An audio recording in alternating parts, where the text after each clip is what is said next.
Hi, my name is EIZATUL HUSNA binti OMAR. My meeting number is 17-F20F2011. Now, I want to present about introduction. The Go On Public Transport campaign was launched by the Minister of Transport, Anthony Lucio, recommending my rapid and collaboration between Boost, eWallet, GrabPay, Mastercard, Maybank, Touch and Go, and Visa, along with a line of sponsors in KL Center, Kuala Lumpur on 17 June 2019. The main purpose of this campaign is to promote awareness and use of cashless system among the community so that more people will take public transport in their daily life. Increase the number of public transport users and make their journey easy. Even so, after various programs related to public transport have been carried out, there are still not many people who want to ride public vehicle. Taking public transport. Firstly, efficient transportation method. One advantage of public transport is that it is a quick, efficient transportation method, meaning that a high number of people can be carried around in each vehicle. Compared to car, it is much more efficient since less emissions are produced per passenger. Secondly, less greenhouse gas emission. Public transport is also much eco-friendly compared to car when it comes to greenhouse gas emission. Since global warming will become a serious problem in the near future, we should try to save greenhouse gases as often as possible. Thirdly, cheaper compared to using your car if you consider not only the cost for fuel, but also the cost for repair, maintenance, and so on.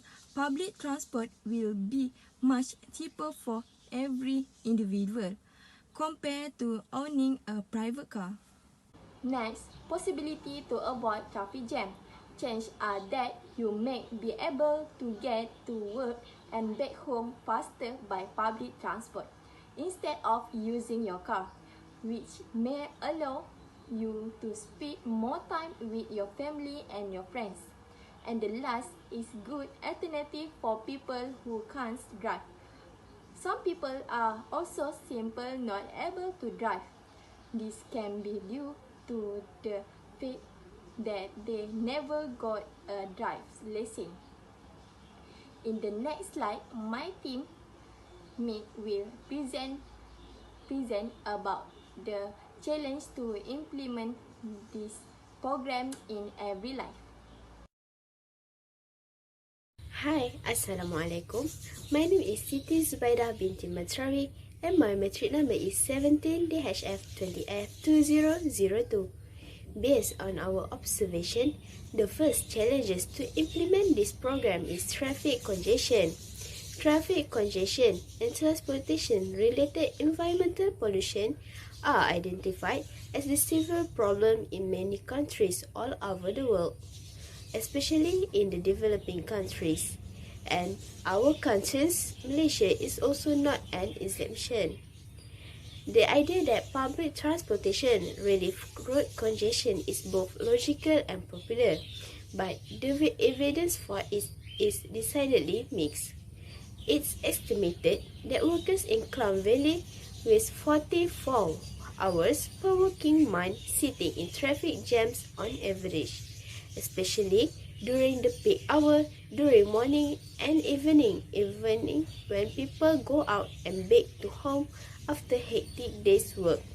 Instead of spend lots of time in a bus with overpacked humans, many people tend to choose to drive their own car because of privacy and they can relax in their car despite of traffic.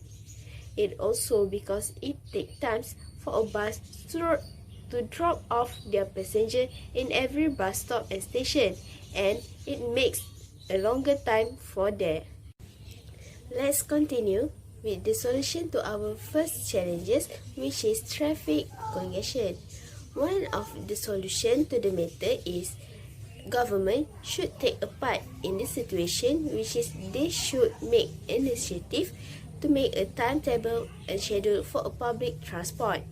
A public transport timetable or schedule is a document that setting out information on public transport service time, and it also can help all the passengers to with planning their trip and journey.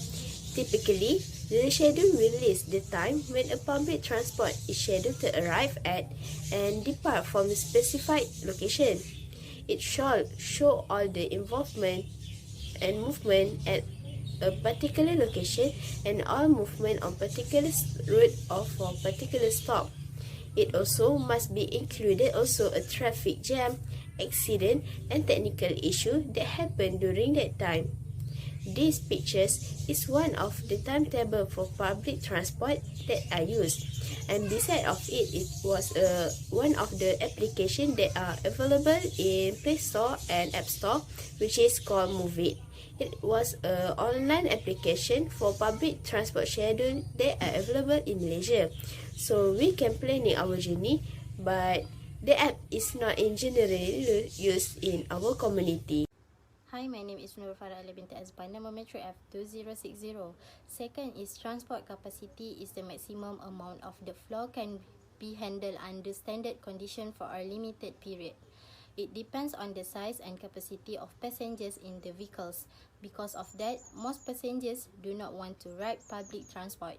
This is also can issues because the pool of vehicles available only runs in one period, which make it insufficient vehicle capacity.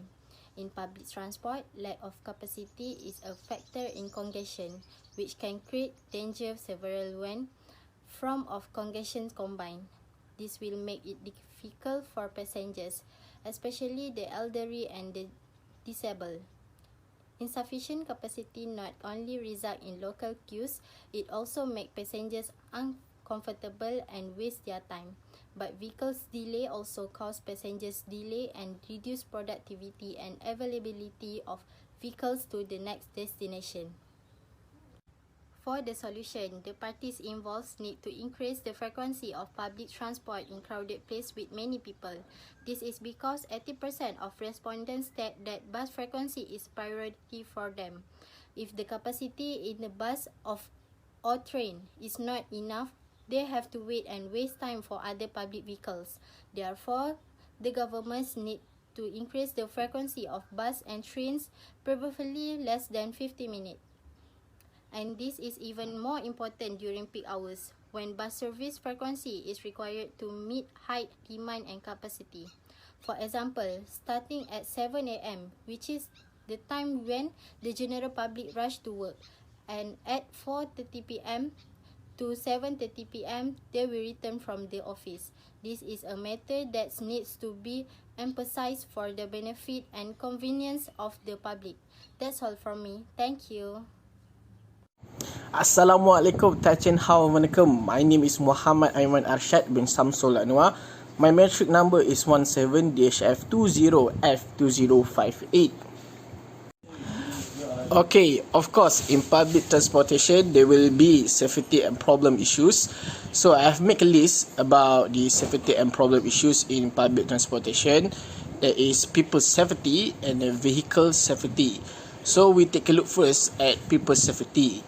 Why people are afraid to use public transportation is because they are afraid they are being robbed or there will be sexual harassment. So there are things or tips how to prevent this matter. Number one is the public transportation can install CCTV in their vehicle. So the user have evidence if they are being robbed or they are being sexual harassment. Number two, if there are too many people or they are too busy or there is peak hour, please don't use the public transportation. And of course, the user or the public must be alert with their belongings and have their eyes always on their belongings. For the woman, please always bring pepper spray so that if someone want to do anything to you, you have something to protect yourself. And because of this coronavirus, always wear your face mask and always use hand sanitizer. Assalamualaikum, my name is Siti binti Muhammad ZOLKEPELI and my matric number F2004.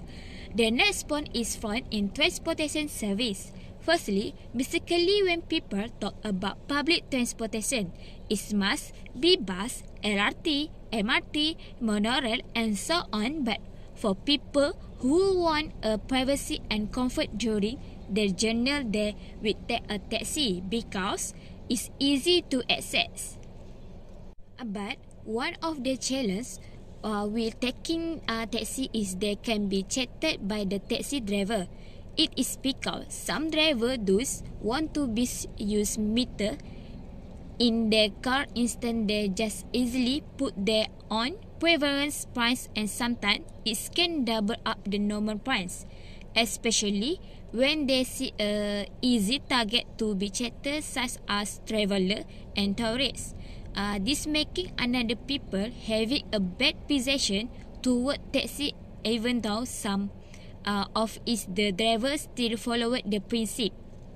Looking at the current situation, the taxi industry showed the advantage of technology such as e-hailing application to further improve service. The culture has digressed because users are more comfortable making reservation online and then knowing the set price list before agreeing to ask the taxi service. Psychological, it showed that passengers are not comfortable with the use of the meter. Users now want to be comfortable because they think they may be victim of fraud when using the service involved. In addition, drivers of public transport such as public bus or taxis need to be disciplined so that they can speak more friendly and politely to their customer. Thank you. Okay, secondly, about the vehicle safety. There are some public transportation that are using old vehicles. There are some vehicles that exceeded 10 or 15 years old. So this company should invest some money to replace the old vehicles so that vehicles are safe enough for public to use. And secondly, there are some drivers that are not follow the road rules. There are some drivers that like to drive fast and not follow the traffic lights rules. So if the user of the public see this matter, they can make a report to SPAD. So the company can take action to the driver. So I think that's all from me. Thank you. Assalamualaikum. In conclusion, it is clear that using public transport service provided multiple benefits to all involved. The problem of population density can be overcome and urban planning can be organized well in which the local community network. Research and feedback from the local community is important in planning an effective public transport system. The purpose of this chapter is to bring flight review transportation issue of general interest that are not covered, looking at some possible scenarios to meet future transport demands. They're all presentation from us as a group. Thank you.